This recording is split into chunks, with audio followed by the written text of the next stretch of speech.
ఇలా సో ఇందులోకి వచ్చింది నేను ఒక ఫ్రెండ్ ద్వారా వచ్చానండి. సో ఫ్రెండ్ కొంచెం మనీ హెల్ప్ చేశారు.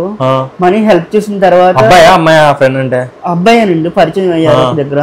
వేరే దగ్గర నార్మల్ గా వెళ్ళినప్పుడు క్లబ్ లో పరిచయం అయ్యారు. క్లబ్ లో పరిచయం అయినప్పుడు అబ్బాయి బయటకి తీసుకెళ్లి సో మనీ ఇచ్చాడు. మనీ ఇచ్చిన తర్వాత ఒక 1 వీక్ తర్వాత మళ్ళీ రిటర్న్ మనీ అడిగాడు. సో నా దగ్గర మనీ లేవండి, ఎలా ఇవ్వాలో నాకు తెలియలేదు ఏంటంటే అప్పుడు ఆ అబ్బాయి చెప్పాడు, సరే మా ఫ్రెండ్ వేరొకరు నిన్ను చూసాడంట మన క్లబ్ లో, ఇష్టపడ్డాడు, సో తనతో ఆ రోజు నైట్ కంటే వెళ్తావా, మనీ ఇచ్చేస్తాడు, సరే నువ్వు నాకు ఇవ్వద్దు, నీకు ఇంకా ఎక్స్ట్రా మనీ ఇస్తాడు, నాకు ఇవ్వకుండా అని చెప్పేసి అన్నాడు. సర్లే ఇంకా నాకు వేరే సిచ్యువేషన్ ఏమి లేక ఆ రోజు అలా వెళ్ళాల్సి వచ్చింది. ఇంకా పర్సన్ ఇంకా ఎవరిని వేరే వాళ్ళు పరిచయం చేసి అవన్నీ చేశారా లేకపోతే తనే అలా చేసారా? తనే అలా చేయలేదు, వాళ్ళ ఫ్రెండ్ ద్వారా పంపించాడు.